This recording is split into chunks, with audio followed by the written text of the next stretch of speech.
किसी भी सियासी लीडर की जो पब्लिक इमेज होती है वो अचानक नहीं बन जाती, उसे बहुत सोच समझकर आहिस्ता आहिस्ता बनाया जाता है। तो चलिए ज़रा देखते हैं कि ये पूरा अमल होता कैसे है। ये जो तज्जिया है, इसकी शुरुआत एक बहुत ही ताकतवर दावे से होती है। एक ऐसी बात जो सादगी और रूहानियत की तस्वीर दिखाती है, यानी एक लीडर का खुद को फ़कीर कहना। लेकिन ये तस्वीर फ़ौरन ही एक हकीकत से टकरा जाती है। वो हकीकत है उनके चश्मे की कीमत, और ये कीमत सादगी के इस दावे पर एक बड़ा सवाल खड़ा कर देती है। और ये फ़र्क उस वक्त और भी गहरा हो जाता है जब उनकी इस्तेमाल की गाड़ी की कीमत सामने आती है। तो सादगी के दावे और हकीकत के बीच एक बहुत बड़ा फ़र्क साफ नज़र आने लगता है। तो ये सारे जो तज़ादात हैं, ये हमें एक बुनियादी सवाल की तरफ ले आते हैं कि आखिर एक सियासी इमेज, एक शबीहा बनाई कैसे जाती है और फिर इसे लोगों तक पहुंचाया कैसे जाता है। सोर्स मटेरियल इस पूरे अमल को कल्ट ऑफ पर्सनैलिटी के फ्रेमवर्क में देखता है। ये एक ऐसी हिकमत अमली है जहां मीडिया और प्रोपेगेंडा का इस्तेमाल करके एक लीडर को आम इंसान से कहीं बड़ा, हत्ता के पूजा के लायक शख्सियत के तौर पर पेश किया जाता है। इस इमेज बिल्डिंग के यानी शबीहा साजी के कई मरहले होते हैं, लेकिन यहाँ जो सोर्स मटेरियल है वो एक ख़ास पहलू पर फोकस करता है, लीडर को एक मसीहा या निजात दिलाने वाले के तौर पर पेश करना। तो चलिए देखते हैं कि ये काम किया कैसे जाता है। सबसे पहला सेलिंग पॉइंट या पहला सुतून, गरीब चाय फरोश की कहानी। ये एक ऐसी कहानी है जिसे ख़ास तौर पर इसलिए बनाया गया है ताकि आम आदमी के साथ एक गहरा रिश्ता जोड़ा जा सके। ये कहानी देखिए एक दिन में नहीं बन गई। सोर्स बताता है कि कैसे इसे सालों लगा के किताबों और इंटरव्यूज़ के ज़रिए आहिस्ता आहिस्ता लोगों के ज़हनों का हिस्सा बनाया गया। यहाँ पर जो तज्जिया है वो इंतहाई गुर्बत के दावे पर सवाल उठाता है। मतलब एक तरफ तो गुर्बत की कहानी है और दूसरी तरफ बचपन की तस्वीर हैं जो कुछ और ही मंजर पेश करती हैं।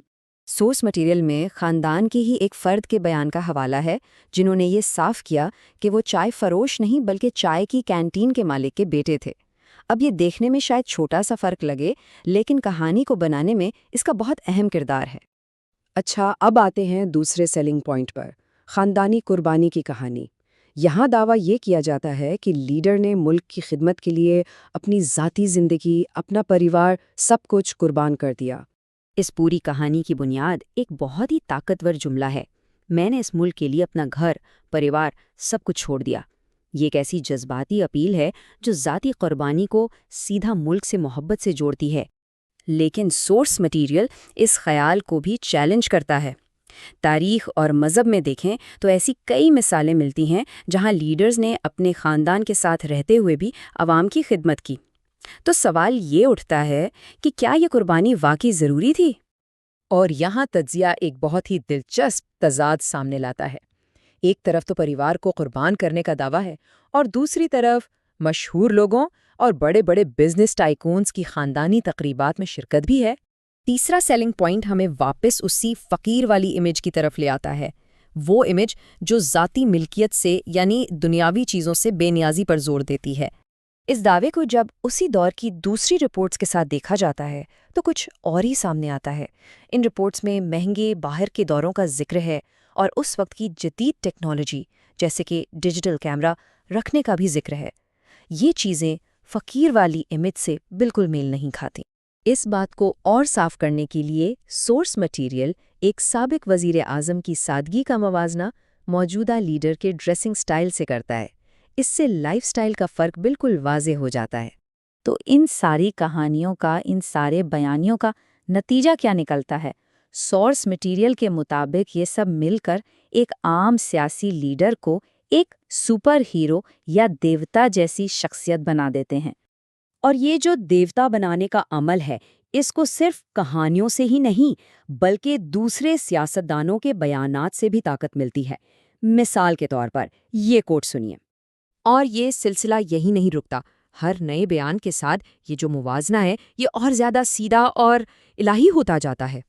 हत्ता कि लीडर का मुवाजना भगवान राम से भी किया जाता है। ये सारे कोट्स दिखाते हैं कि ये मैसेजिंग किस हद तक, कितनी दूर तक फैल चुकी है। آخر میں یہ تجزیہ اس بہت احتیاط سے بنائی گئی امیج کے لیے ایک اصل امتحان، ایک ریئل ٹیسٹ کی طرف اشارہ کرتا ہے۔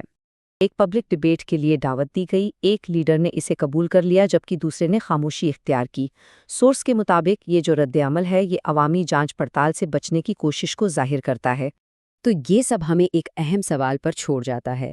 جب سیاسی امیجز اتنی سوچ سمجھ کر، اتنی احتیاط سے بنائی جاتی ہیں، تو پھر ایک لیڈر کی اصلیت کو پرکھا کیسے جا سکتا ہے؟ اور ان کی جواب دہی کا، ان کی اکاؤنٹیبلٹی کا اصل پیمانہ کیا ہے؟